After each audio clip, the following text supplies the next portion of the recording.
नमस्कार साथियों। Second grade और फर्स्ट ग्रेड के लिए जो हमने वेक्टर बुक स्टार्ट की थी उसकी जो है आज 9th क्लास है, 9वीं कक्षा है जो जिसमें हम ये पढ़ रहे थे। कल से हमने स्टार्ट कर दिए थे प्रैक्टिस क्वेश्चंस, जिसमें प्रैक्टिस क्वेश्चन में हमने 5 क्वेश्चन किए थे। आज उससे आगे करते हैं और मैं बताऊंगा आपको कि कैसे क्वेश्चन आएंगे और किस प्रकार से उनको अटेम्प्ट करना है। सबसे पहले जो क्वेश्चन है हमारे पास छठा क्वेश्चन स्टार्ट करते हैं। इसमें आपको एक आर वेक्टर दे रखा है। हमने बताया था आर वेक्टर में से एक्स आई के प्लस वाई जे के प्लस जे जेड के होता है, जेड के पूछा गया है ग्रेडियंट एफ आर का मान क्या होगा। ग्रेडियंट एज ए ऑपरेटर के रूप में देखते हैं हम। उसमें क्या होता है कि एक्स के सापेक्ष आंशिक अवकलन होता है, वाई के सापेक्ष होता है और जेड के सापेक्ष होता है। तो यानी कि आप अगर आप एक व्यापक रूप में करें तो इसका अगर आर है ये तो एक्स वाई जेड तीनों के रूप में है, तो यानी कि आर का डायरेक्ट आर के सापेक्ष अवकलन कर सकते हैं यहाँ पे। तो इसमें जो होगा कैसे होगा, देखो ये इसका मान हमेशा ऐसे रहेगा। देखो ग्रेडियंट एफ आर है तो इसका मतलब डेल एफ आर का मतलब क्या होगा कि एक बार तो क्या है इस पूरे फलन का जो है आर के सापेक्ष अवकलन करेंगे तो एफ डैश आर आ गया और फिर ये जो ग्रेडियंट है वो किसका अवकलन कर देगा, आर का। यानी कि ये याद भी करना है आपको और ये ऐसे रहेगा। देखो कुछ चीजें जो मैं आपको बता रहा हूँ आपको याद ही करना है, जैसे कि ये याद करना है क्योंकि यहाँ पे जो है ना वहाँ पे एफ आर का मान देकर के पूछ सकता है आपको, तो वहाँ पे आप आराम से डायरेक्टली ऐसे कर सकते हैं। जिसमें आपको क्या करना है, आर के सापेक्ष एक बार अवकलन करना है और फिर उसका ग्रेडियंट निकालना है किसका, केवल आर का। तो यहाँ पे ऑप्शन नंबर सी है, लर्न करने जैसा है, सरल भी है और इसको याद करने की जरूरत है। आपको याद कर लेना चाहिए क्योंकि ये चीज काम में आने वाली है। उसके बाद में हमारे पास नेक्स्ट क्वेश्चन है 7वां क्वेश्चन। यहाँ पे देखो दिया गया पृष्ठ दे रखा है जहाँ एक्स वाई जेड का सी अचर है, बिंदु पी ए बी सी पर एक स्पर्श तल की सदिश समीकरण ये है। देखो समतल का जो सदिश होता है, समतल जो होता है समतल पे किसी बिंदु है ये ऐसे ये समतल है, इस पे कोई बिंदु है पी ए बी सी और इसने क्या कहा कि ए बी सी पर स्पर्श तल की सदिश समीकरण, यानी कि यहाँ पे जो सदिश समीकरण है ये सदिश समीकरण ये रही ये है। तो 12वीं कक्षा में जब हम वेक्टर पढ़ेंगे तो वहां पे जो समतल का समीकरण होता है वेक्टर फॉर्म में तो वो यही होता है, जिसमें जो ये एन कैप होते थे, एन कैप होगा ये क्या होंगे, जो अभिलंब होगा अभिलंब तल के क्या होंगे, समतल के जो समतल के अभिलंब जो होगा ना, समतल के अभिलंब तल के दिक्कनुपात होते हैं, दिक्कनुपात प्रदर्शित करते हैं, दिक्क अनुपात। अब दिक्कनुपात को प्रदर्शित करता है कब, जब यहाँ पे क्या है एन वेक्टर, एन वेक्टर है, अगर इसका हम एन कैप निकाल देंगे तो दिक्क ऊंचाई बढ़ जाती है, लेकिन एन वेक्टर या एन कैप जो होगा वो क्या होगा, दिक्कनुपात। अब एन वेक्टर दिक्कनुपात होगा तो हम जानते हैं समतल के अभिलंब, हम जब ग्रेडियंट पढ़े थे तो उसमें मैंने बताया था कि समतल के अभिलंब दिक्कनुपात को प्रदर्शित करता है कौन, डेल एफ बताया था। अगर आपको पढ़ा हुआ है आपको उसको याद है तो, या फिर आप देखना एक बार उसमें कि डेल एफ का मतलब क्या था, अभिलंब की स्थिति सदिश को बता रहा था वो, तो अभिलंब की स्थिति सदिश को बता रहा है। तो एन का मान यहाँ पे जो होगा वो ग्रेडियंट के सापेक्ष होगा, ये रहा ऑप्शन बी। तो इसमें ऑप्शन बी आंसर हो गया। देखो मैं आपको जो है यहाँ पे बहुत सारे क्वेश्चन कराने की कोशिश करूंगा जो कि यूट्यूब पे फ्री करवाऊंगा। अब तक तो शायद किसी ने करवाया नहीं होगा, मैं करवा रहा हूँ आपको। कैसे करना है ग्रेजुएशन को कवर ये भी मैं आपको बताऊंगा। इसके बाद में 8वां क्वेश्चन में क्या पूछा है हमें, यदि आर वेक्टर एक चर बिंदु का स्थिति सदिश है, ए बी वेक्टर जो है दो अचर सदिश है, ये दोनों अचर सदिश है, जबकि आर वेक्टर एक चर बिंदु है, तब पूछा है इसका मान ये क्या होगा। यहाँ पे ग्रेडियंट निकालना है किसका, ये देखो ये जो ब्रैकेट है ये इसका मतलब क्या होता था, इसका मतलब हम 12वीं में पढ़ेंगे तो ये इसका मतलब होता है जैसे कोई भी तीन सदिश हो ऐसे साथ में और ये ब्रैकेट लग जाए बड़े वाला, उसका मतलब होता था डाइवर्जेंस के साथ, मतलब डॉट प्रोडक्ट और ए क्रॉस बी ये हुआ करता था, जिसको हम अगर किस में प्रदर्शित करें सारणिक के रूप में तो वो ऐसे निकलता था, यानी इसके तो ऊपर एक्स वाई जेड और इसके कोफिशिएंट पे तो a1 a2 और a3 ऐसे b1 b2 b3। अब ये फाइनल आंसर आ जाने के बाद देखो यहाँ पे एक चीज देखना, पहला कोफिशिएंट क्या रहेगा, x के सापेक्ष रहेगा, x का सापेक्ष आएगा कोई भी, यहाँ पे जब हम निकालेंगे फिर माइनस y के सापेक्ष कोफिशिएंट आएगा, फिर z के सापेक्ष कोफिशिएंट आएगा, आएगा कि नहीं आएगा, आएगा। अब उसके बाद में उसका क्या कर रहे हैं, डेल निकाल रहे हैं, डेल यानी ग्रेडियंट, जिसमें जो होगा पहली बार जो होगा x के सापेक्ष अवकलन होगा तो ये वाला और ये वाला पार्ट तो 0 हो जाएगा, y और z वाला, x वाले पार्ट में से जो x है अकेला x, ये x जो होगा क्या होगा कि अवकलन होकर के 1 हो जाएगा और यहाँ पे गुणा हो जाएगा i के। जब ग्रेडियंट को हमने पढ़ा था तो ग्रेडियंट कैसा था, ये था del f upon del x i k plus del upon del y j k plus del upon del z k k। तो इसके सापेक्ष तो अवकलन हो गया x का 1 और i के गुणा हो गया, यानी कि यहाँ x की जगह क्या आ गया i के, आया कि नहीं आया। वैसे ही y की जगह यहाँ पे j k आ जाएगा और यहाँ पे आ जाएगा k k। अब आप गौर से देखिए इसको क्या बन रहा है, i के a1 b1 j k a2 b2 k k a3 b3, जो कि आप ये पढ़ोगे ना a क्रॉस b वेक्टर, इसको ये लिख सकते हैं, लिख सकते हैं नहीं लिख सकते हैं, लिख सकते हैं, हम इसको ऐसे लिख सकते हैं। तो जाहिर सी बात है कि इसका जो आंसर हो गया वो कौन सा हो जाएगा, यहाँ पे ऑप्शन में जाएंगे तो इसका मान जो हो गया हमारे पास a क्रॉस b क्रॉस है, a क्रॉस b क्रॉस हो जाएगा, ये रहा ऑप्शन बी, हुआ नहीं हुआ, क्योंकि जब हम इसको ऐसे लिख सकते हैं तो क्या हो गया, a क्रॉस b क्रॉस हो गया, ये आ गया यहाँ पे ऑप्शन नंबर 8 क्वेश्चन का आंसर क्या रहेगा, a cross b।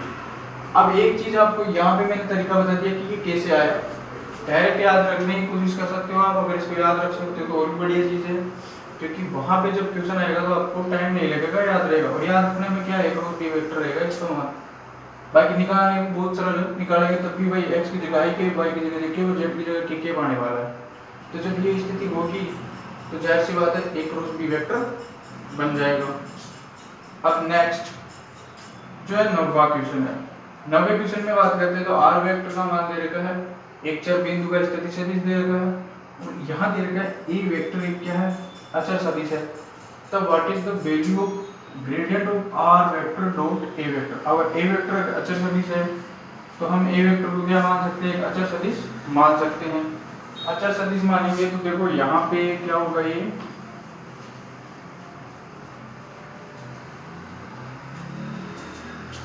a vector अचर सदिश है, इसे मान लिया, ये a वेक्टर का मतलब a1 ik plus a2 jk plus a3 kk मान लेंगे। अब हम ये भी जान रहे हैं r वेक्टर का मान दे रखा है, ये x i के y के z के, इसके साथ डॉट प्रोडक्ट होगा तो क्या रहेगा, r vector dot a vector क्या रहेगा, x a1 plus y a2 plus z a3। अब इनका क्या करना है आपको, फिर से ग्रेडियंट वही पहले x के सापेक्ष अवकलन होगा तो x वाले पार्ट का यहाँ पे a1 बच जाएगा, ये देखो ये a1 और i के गुणा हो जाएगा ये दो, प्लस ये पार्ट 0 हो जाएगा, x के सापेक्ष होगा नहीं होगा, y के सापेक्ष जाएंगे तो ये 0 हो जाएगा, ये 0 हो जाएगा और इसका y का 1 हो जाएगा और बच गया क्या a2 और गुणा हो जाएगा, देखो ये रहा jk और ऐसे ही हो जाएगा a3 kk। और हम जानते हैं ये किसकी वैल्यू होती है, ये किसी सदिश a वेक्टर की होती है। तो इसमें ऑप्शन में देखिए a वेक्टर कहाँ पे, ये रहा ऑप्शन नंबर ए। 9वां क्वेश्चन का क्या होगा, ऑप्शन नंबर में ए में ये रहा क्वेश्चन का आंसर, बिल्कुल इजी है ना। अब 10वां क्वेश्चन है हमारे पास, इसमें 10वें क्वेश्चन में हमें पूछा समाकलन दे रखा है, इंटीग्रेशन गुणा में 2dr वेक्टर बटा dt dot d square r vector बटा dt स्क्वायर का समाकलन है t के सापेक्ष, इसका मान क्या होगा। अब क्या होगा कि आप इससे ये चीजें ये निकालने के बाद में ये आ जाए, जैसा थोड़ा सा हार्ड पड़ेगा, लेकिन अगर आप ऑप्शन का यूज करोगे तो आसानी से क्वेश्चन हो सकता है। ऑप्शन में क्या करना है, देखो जाहिर सी बात है, एक चीज आपको पता है, यहाँ पे जो ये पार्ट है, ये पार्ट, ये वाला पार्ट, ये पार्ट, इस dt के अलावा वाला पार्ट देखो, ये समाकलन किया हुआ है, इसका समाकलन करने के बाद में इनमें से कोई ना कोई आएगा। इसका मतलब क्या होगा, अगर हम किसी ऑप्शन का अवकलन कर देंगे तो ये वाला पार्ट आएगा नहीं आएगा, आएगा। तो अवकलन करके देखते हैं हम, t के सापेक्ष इसका अवकलन करेंगे तो ये डबल स्क्वायर यानी d r वेक्टर बटा dt स्क्वायर रह जाएगा।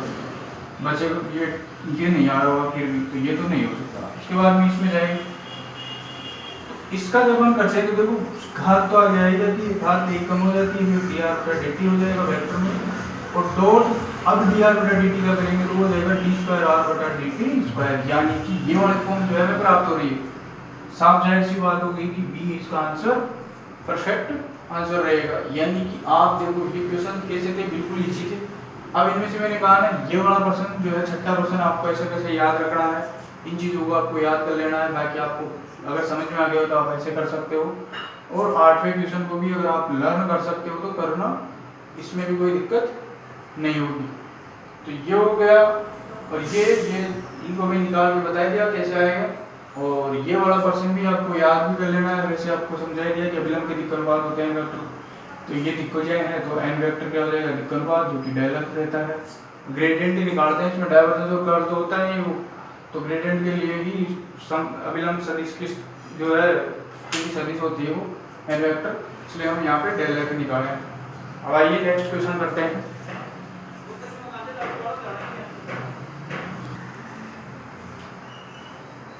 नेक्स्ट क्वेश्चन करते हैं, 11वां क्वेश्चन है हमारे पास। देखिए यहाँ पे 11वें क्वेश्चन में क्या पूछ रहा है, u बराबर एफ आर वाला फलन है, आर का फंक्शन है, जहाँ आर स्क्वायर का मान वही होगा क्योंकि आर वेक्टर का मान x i के y के z के प्लस z के होता है।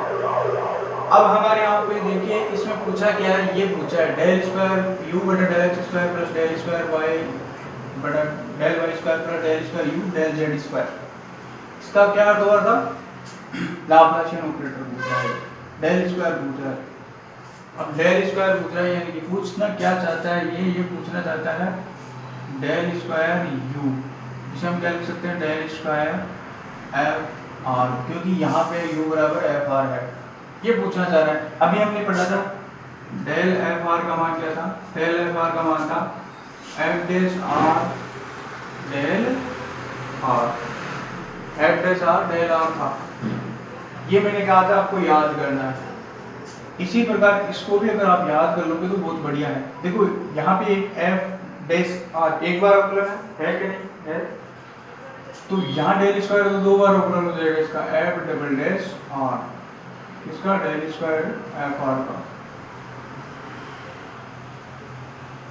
F double dash r plus plus f dash r, एक बार अवकलन और हो जाएगा एफ डैश आर।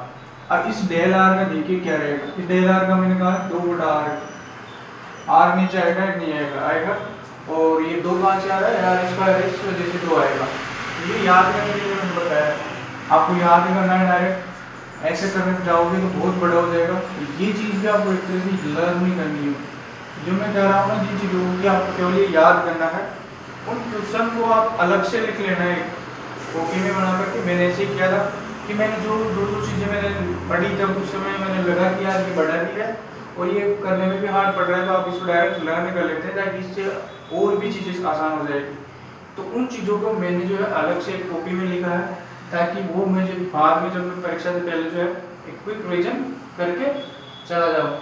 तो इसीलिए मैं आपको बता रहा हूँ कि ये वाली चीज़ भी आपको याद करना है कि डेल स्क्वायर एफ आर का मान क्या होगा, उसका मान होता है f double dash r plus 2 बटा आर एफ डैश आर, और अगर हम डेल एफ आर की बात करेंगे तो वहाँ था एफ डैश आर गुणा डेल आर, यानी कि इसमें अगर ऑप्शन में जाए तो ये राशि ऑप्शन आपको इसमें आंसर करना है। उसके बाद में है यू वेक्टर का मान दे रखा है यहाँ पे, और पूछा है डाइवर्जेंस यू वेक्टर का मान। मैंने कहा था डाइवर्जेंस जब भी पूछे तो आपको कुछ नहीं करना है, आई के पड़ेगा तो करना है एक्स के सापेक्ष अवकलन आंशिक, जे के पड़ेगा वाई के सापेक्ष, और के पड़ेगा जेड के सापेक्ष, क्योंकि ये डाइवर्जेंस का सूत्र कहता था। तो जब हम इसका x के सापेक्ष करेंगे तो देखो यहाँ पे y स्क्वायर तो हो गया 0, x स्क्वायर का बच जाएगा क्या 2x। जब हम फिर इसमें यहाँ पे करते हैं तो 2x y है, y का अवकलन 1 हो गया और बच गया क्या ये 2x प्लस 2x, और लास्ट में देखते हैं तो z के सापेक्ष करेंगे, जबकि यहाँ पे देखो z वाला पार्ट है नहीं, 0 हो गया, तो ये 0, कुल मिलाकर क्या आ गया 4x का, इसका मान ऑप्शन में 4x देखो, ऑप्शन नंबर सी में 4x इसमें आंसर हो गया। इसके बाद में क्वेश्चन 13 है डाइवर्जेंस ऑफ ग्रेडियंट r की पावर m का मान क्या होगा। मैंने कहा था डाइवर्जेंस ऑफ ग्रेडियंट डिग्गी, और डिग्गी से मैंने बताया था डेल स्क्वायर लाप्लासियन ऑपरेटर, और इसके लिए मैंने बताया था ये ये फॉर्मूला n के रूप में, यहाँ m आ गया, अगर m आ गया तो m हो जाएगा बस, बाकी वही m प्लस 1 और r की पावर m माइनस 2, यही तो फॉर्मूला बताया था मैंने वहाँ पे। n की जगह अगर m आ गया तो क्या हुआ, जहाँ n है वहाँ m लिख देंगे, तो n की जगह m कर देंगे तो डायरेक्ट वही बात हो गई, वही ऑप्शन, वही सूत्र हो जाएगा कि m प्लस 1 r की पावर m माइनस 2, जो कि ऑप्शन नंबर सी में दिख रहा है आपको। तो यहाँ सॉरी ऑप्शन नंबर सी, हाँ ऑप्शन नंबर सी में दिख रहा है, ये m प्लस 1 r की पावर m माइनस 2। तो ये भी हो गया आराम से कंप्लीट। इसके बाद में है 14वां क्वेश्चन, फर्स्ट एस द्वारा परिबद्ध आयतन v है, देखो v आयतन दे दिया इसमें और s फर्स्ट दे दिया, और पूछा है integration of r vector dot n cap ds। यहाँ पे इसने कहीं नहीं कहा कि ये गॉस थ्योरम यूज होगी या ग्रीन होगी या स्टोक्स, आपको खुद को पता करना है। यहाँ पे देखिए r vector dot n cap ds, ये किस में आ रहा था, तो ये आ रहा था हमें पता है गॉस थ्योरम में। गॉस थ्योरम के अनुसार अगर हम इसको देखेंगे तो ये हो गया हमारे पास डाइवर्जेंस ऑफ इंटीग्रेशन v, क्योंकि इसके बराबर हो जाएगा। अब वहां पे था divergence f vector dot n था, तो f वेक्टर का माना r वेक्टर, तो डाइवर्जेंस ऑफ r वेक्टर और dv। अब r वेक्टर क्या होता है, xi k yj k plus z k k, और जब हम इसका डाइवर्जेंस निकालेंगे x का x के सापेक्ष 1 हो गया, इसका भी 1 हो जाएगा, y के सापेक्ष इसका भी z के सापेक्ष 1 हो जाएगा, मतलब क्या आ गया 3। तो जब इसका मान क्या आ जाएगा 3, तो 3 बाहर आ गया, समाकलन ऑफ dv, और इसका मान इसने कहा है कि ये v है, ये देखो ये आयतन क्या है v है, घेरा हुआ, तो 3v, तो आंसर क्या आ गया 3v। ऑप्शन में देखेंगे तो यहाँ पे a में v, b में 2v, c में 3v, ये रहा ऑप्शन, ऑप्शन नंबर सी जो है इसका आंसर हो जाएगा। इसके बाद में क्वेश्चन नंबर 15 है, जिसमें दिया है यदि a और b एक अचर सदिश है, देखो यहाँ पे a और b जो है वो अचर सदिश है, w भी एक अचर सदिश है, तब आपको ये पूछा है r वेक्टर का मान देकर कि cos omega t a vector plus इसमें गुणा में है ये a वेक्टर, और ये जो है cos ओमेगा t इसके साथ है, इसके बाद में sin ओमेगा t और गुणा में b वेक्टर, तब कौन सा मान है जो इसमें 0 होगा। अब यहाँ पे आपको क्या करना है, ऑप्शंस के थ्रू करना है। जब यहाँ पे देखो d² बटा r dt², जब इसका अवकलन करेंगे 2 बार तो क्या कोई 0 पार्ट होगा नहीं, देखो क्यों नहीं होगा, क्योंकि डबल बार अवकलन करेंगे तो देखो यहाँ पे t के सापेक्ष अवकलन करना है, तो a वेक्टर b वेक्टर तो ऐसे कैसे रह जाएंगे, ओमेगा बाहर आ जाएगा एक बार में, दूसरी बार में दूसरा ओमेगा² हो जाएगा, और यहाँ पे भी ओमेगा² हो जाएगा, कोई कटा पीटा तो होगा नहीं, तो 0 तो होने वाला नहीं है, तो ये तो नहीं होगा। इसमें भी दो, अब इसको ओमेगा स्क्वायर से गुणा कर देंगे तो क्या 0 तोड़ जाएगा, नहीं होगा, मतलब या तो सी या डी होगा, क्योंकि इसमें ओमेगा स्क्वायर वाला पार्ट क्या है, देखो जब हम डबल डिफरेंशियल कर रहे थे, इसका डबल अवकलन कर रहे थे, तो ओमेगा स्क्वायर इसमें पार्ट कॉमन आ रहा था। अब प्लस वाला या माइनस वाला कौन सा काम में आएगा, तो वो देखेंगे जब इसका मैं डबल बार अवकलन करूंगा, एक बार के अवकलन में देखो, एक बार के अवकलन में dr बटा dt क्या आ रहा है, dr बटा dt आ रहा है हमारे पास cos का माइनस साइन ओमेगा t हो गया, minus omega sine omega t a vector plus इसका हो जाएगा omega cos omega t b vector, यानी कि यहाँ पे माइनस आ गया। दूसरा अगर मैं एक बार और अवकलन करता हूँ तो इस बार क्या हो जाएगा, माइनस ये ऐसे कैसे रहेगा, डबल अवकलन करें इसका, अगर ये ऐसे करें तो देखो ये ओमेगा एक और आ जाएगा बाहर, तो minus omega square cos omega t a vector, और ये cos का अवकलन होगा माइनस माइनस, और फिर ये ओमेगा स्क्वायर cos का साइन हो गया sine omega t b vector. कुल मिलाकर r वेक्टर बन गया, ये क्या बन गया r वेक्टर, कौन सा ये, अगर हम माइनस को मजे तो माइनस ओमेगा स्क्वायर को बनाएंगे, और ये बच गया जो पार्ट बचे r वेक्टर। अब देखिए यहाँ पे किस जगह जो है इस d² r वेक्टर बटा dt² का मान रखे था, ये देखो जब यहाँ पे रखेंगे ना, देखो यहाँ पे minus omega square r vector और प्लस का ओमेगा स्क्वायर वेक्टर, तो 0 बनेगा, तो यानी कि ऑप्शन नंबर सी इसका आंसर हो जाएगा। कितनी आसान है, देखो वेक्टर बुक को आपको क्या करना है, प्रैक्टिस करोगे तो आपको आराम से क्वेश्चन बहुत जल्दी हो सकते हैं।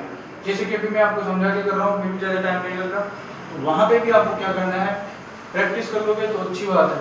और जिन जिन चीज़ों के लिए मैंने कहा है इनको याद करना है, वो बहुत काम की चीज़ें हैं, क्योंकि वो आपको क्वेश्चन को जल्दी करवाने की कोशिश में काम में आएगी। तो जो मैं कहूँ उनको आपको याद कर लेना। आज के 10 क्वेश्चन हो गए, 5 क्वेश्चन और करते हैं। नेक्स्ट क्वेश्चन है हमारे पास 16वां क्वेश्चन। देखो ये 16वां क्वेश्चन जो है, इस जैसे एक और क्वेश्चन रहता है, वो भी मैं इसी के साथ बता दूंगा। जिसको आपको क्या करना है, याद करना है। और वैसे याद क्यों करना है, क्योंकि ये जो है टॉपिक शुरुआत में ही है। सॉरी मैं भूल गया था इसको आपको वहाँ पे बताना। क्वेश्चन आ गया तो देखिए कोई चीज़ जो है अगर मैं आपको नहीं पढ़ाया होगा तो क्वेश्चन में आ जाएगी आपको, वहाँ मैं बता दूंगा। तो यहाँ पे क्वेश्चन क्या पूछा है कि सदिश AT का परिमाण या माप दे सकता है और फिर पूछ सकता है अचर होगा कब होगा, यदि और केवल यदि कौन सी कंडीशन है इन चारों में से, तीनों में से, इसमें से कि इसका परिमाण जो है वो जीरो हो जाएगा, सॉरी जीरो नहीं अचर हो जाएगा, कांस्टेंट रह जाएगा, अचर। यहाँ भी ध्यान देना अचर रह जाएगा। अब एक तो चीज होती है कि परिमाण अचर रह जाए और एक बोलते हैं दिशा अचर रह जाए। एक बार तो क्या कहता है वो दिशा अचर रहने के लिए और एक बार कहता है परिमाण या माप अचर रहने के लिए। तो जब परिमाण की बात करता है तो ए वेक्टर और इसका टी का फॉर्म मतलब टी के फॉर्मेट में है ये, तो टी के सापेक्ष इसका अवकलन का डॉट प्रोडक्ट ये जो है इसका मान क्या होगा, जीरो होगा। यहाँ पे ऑप्शन में देखो यहाँ पे बराबर में जीरो भी है, ये जो है जीरो होगा तो परिमाण अचर होगा। और अगर क्रॉस प्रोडक्ट आ जाए तो उसका मान जीरो हो जाए। यहाँ पे देखो ए वेक्टर का क्रॉस और डी वेक्टर dt, तो दिशा अचर रहती है। तो दिशा अचर रहने के लिए तो ए वेक्टर और डी वेक्टर बटा dt का क्रॉस प्रोडक्ट जीरो होना चाहिए और डॉट प्रोडक्ट जीरो होगा तो उसका परिमाण अचर होता है। तो ये भी बहुत ही इंपॉर्टेंट चीज है और आपको इसको क्या करना है, याद करना है, दोनों चीजें याद करना है, परिमाण कब अचर होता है और दिशा कब अचर होती है। नेक्स्ट क्वेश्चन है 17वां क्वेश्चन। यहाँ पे ए वेक्टर एक अचर सदिश दी है और आर वेक्टर एक अचर सदिश है xyz के रूप में। तब पूछा है curl of a cross r vector का मान क्या होगा। देखो ये चीज भी अगर आप करना चाहो तो आराम से कर सकते हो। ए वेक्टर आप a1 ik plus a2 jk plus a3 kk मान सकते हो और आर वेक्टर वहां पे है। उन दोनों का पहले हम क्रॉस प्रोडक्ट निकालेंगे और फिर उसके साथ में कर्ल करेंगे, यानी कि कर्ल का भी एक और मतलब वो निकालेंगे, क्या कहते हैं ये, एक बार वो क्रॉस प्रोडक्ट निकालेंगे। टाइम लगेगा, बहुत ज़्यादा टाइम लग सकता है, इसीलिए मैं करवा सकता हूँ उस चीज़ को, लेकिन हमें क्या करना है, किस चीज़ को कैसे काम में लेना है। और ये चीज़ है आपको ये वाला जो है ना ये मान मैं बता रहा हूँ आपको, आगे गॉस थ्योरम से संबंधित एक क्वेश्चन रहेगा वहाँ पे भी काम आएगा, इसलिए आपको उसको सीधा याद रखना है। देखो ये कैसे याद करना है मैं आपको बता देता हूँ। देखो ये ए है वो पहले है, अगर ए वेक्टर क्रॉस आर वेक्टर का कर्ल पूछ रहा है और अगर ए पहले है तो 2a वेक्टर आएगा। इसका आंसर क्या रहेगा, 2a वेक्टर। अगर a पहले एबीसीडी में a पहले आता है सबसे, कांस्टेंट वाला a अगर आगे है तो 2a वेक्टर आएगा। और अगर इसी को ये ऐसे पूछ लेता curl of r vector cross a vector का मान क्या होगा, तो यहाँ पे आर वेक्टर देखो ये इसका क्रॉस प्रोडक्शन जो है वो उल्टा हो गया जैसा, तो a वेक्टर को आगे लाएंगे और आर वेक्टर को वहाँ पे इधर लेके जाएंगे तो चिन्ह चेंज हो जाएगा। यानी अगर a वेक्टर बाद में आएगा तो इसका मान रहेगा माइनस का 2a वेक्टर। तो a पहले आ रहा है तो प्लस करेगा और a बाद में आ रहा है तो माइनस करेगा, तो a पहले है तो 2a वेक्टर इसका आंसर हो गया। इसके बाद में जो क्वेश्चन है हमारे पास 18वां क्वेश्चन, जिसमें हमें पूछा है कि f वेक्टर दे रखा है जहाँ पे ये है और इसने कहा है f वेक्टर जो है वो सोलेनोइडल यानी कि परिनालिकीय सदिश है, सोलेनोइडल है। सोलेनोइडल होने के लिए क्या था, परिनालिकीय सदिश होने के लिए डाइवर्जेंस का जीरो होना जरूरी था। डाइवर्जेंस ऑफ f वेक्टर क्या होगा, जीरो। फिर पूछा इसमें अल्फा का मान क्या रहेगा, तो जाहिर सी बात हम इसका पहले डाइवर्जेंस निकालेंगे, बराबर जीरो कर देंगे, अल्फा का मान आ जाएगा। डाइवर्जेंस निकालने के लिए आई कैप का x के सापेक्ष अवकलन करेंगे, x का 1 हो गया, 3y का 0 हो गया, तो ये हो गया 1 प्लस y के सापेक्ष करेंगे j कैप का, तो इसका 1 हो गया, इसका 0 हो गया, प्लस x का 0 हो ही जाएगा z के सापेक्ष और इसका हो जाएगा अल्फा बराबर 0। तो अल्फा बराबर क्या गया, प्लस 2 है इधर, तो ये माइनस का 2 आ गया, उधर जाते हैं माइनस का 2, तो ऑप्शन में है माइनस का 2, ये रहा डी ऑप्शन। तो ये हो गया क्वेश्चन आराम से। इसके बाद में आ रहा है हमारे पास 19वां क्वेश्चन, जिसमें बोला ए वेक्टर क्या है, अचर। देखो यहाँ पे बोल रहा है कांस्टेंट है और उसका निकालना है डाइवर्जेंस। अब ए वेक्टर का डाइवर्जेंस देखो, ए वेक्टर यानी कि अगर हम इसको कांस्टेंट है a1 i k कह सकते हैं, a2 jk plus a3 kk, ये कहेंगे। अब इसने डाइवर्जेंस पूछा है और कहा है अचर है। अगर अचर है तो हम देखो डाइवर्जेंस क्या कहता है, i k का x के सापेक्ष। अब ये a1 अचर है तो इसका 0 हो जाएगा, ये भी अचर है तो 0, इसका भी अचर है तो 0। तो finally divergence of A vector, अगर ए वेक्टर कांस्टेंट है, अचर है, तो इसका मान क्या रहेगा, 0 रहेगा। तो ऑप्शन नंबर डी इसका आंसर हो गया।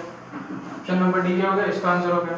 फिर चलते हैं क्वेश्चन नंबर 20 में, आर वेक्टर दे रखा ये है और पूछा है लाप्लासियन ऑपरेटर ऑफ आर की घात 4, इसका मान क्या होगा, आर की घात 4 का 12 स्क्वायर जो होगा, तो इसका होगा मैंने कहा था n प्लस n गुणा n प्लस 1 यानी 4 प्लस 1 r की घात 4 माइनस 2। इसका अगर देखा जाए तो 4 पंजे 20 r के स्क्वायर रहना चाहिए, ये होना चाहिए 20 r स्क्वायर। अब 20 r स्क्वायर ऑप्शन में है क्या? कहीं नहीं है। अब देखो इसमें आपको क्या है कि वही चीज जो मैंने कल की क्लास बताई थी कि आप जल्दबाजी ना करें, ऑप्शन को ढंग से पढ़े।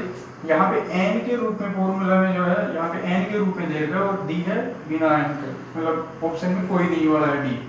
हमें यहाँ जब n का मान 4 दे दिया तो 4 के रूप में फॉर्मेट में आंसर आना चाहिए था, जो कि इसमें कहीं पे भी ऑप्शन में नहीं। अधिकतर बच्चों के लिए क्या रहेगा यहाँ पे मुश्किल ये चीज रहेगी कि बी ऑप्शन हमने पढ़ा है, सूत्र पढ़ा है डेल स्क्वायर बाय के रूप में, तो इसको टिक कर देंगे, जबकि ये गलत है। इसमें अभी सूत्र तो सही है लेकिन ये आंसर गलत है, तो ऑप्शन डी इसका आंसर रहेगा। तो छोटी छोटी चीजों को कैसे ध्यान में रखना है और कैसे सोल्व करना है मैं आपको यहाँ पे बताता रहूंगा। अब तक हमारे जो है इस वेक्टर के 20 क्वेश्चन हो गए। इन क्वेश्चन की जो क्लासेज है इसको आगे बढ़ाते रहेंगे धीरे धीरे, और जहाँ तक है आपको यहाँ ही बहुत बढ़िया प्रैक्टिस करवा दूंगा मैं।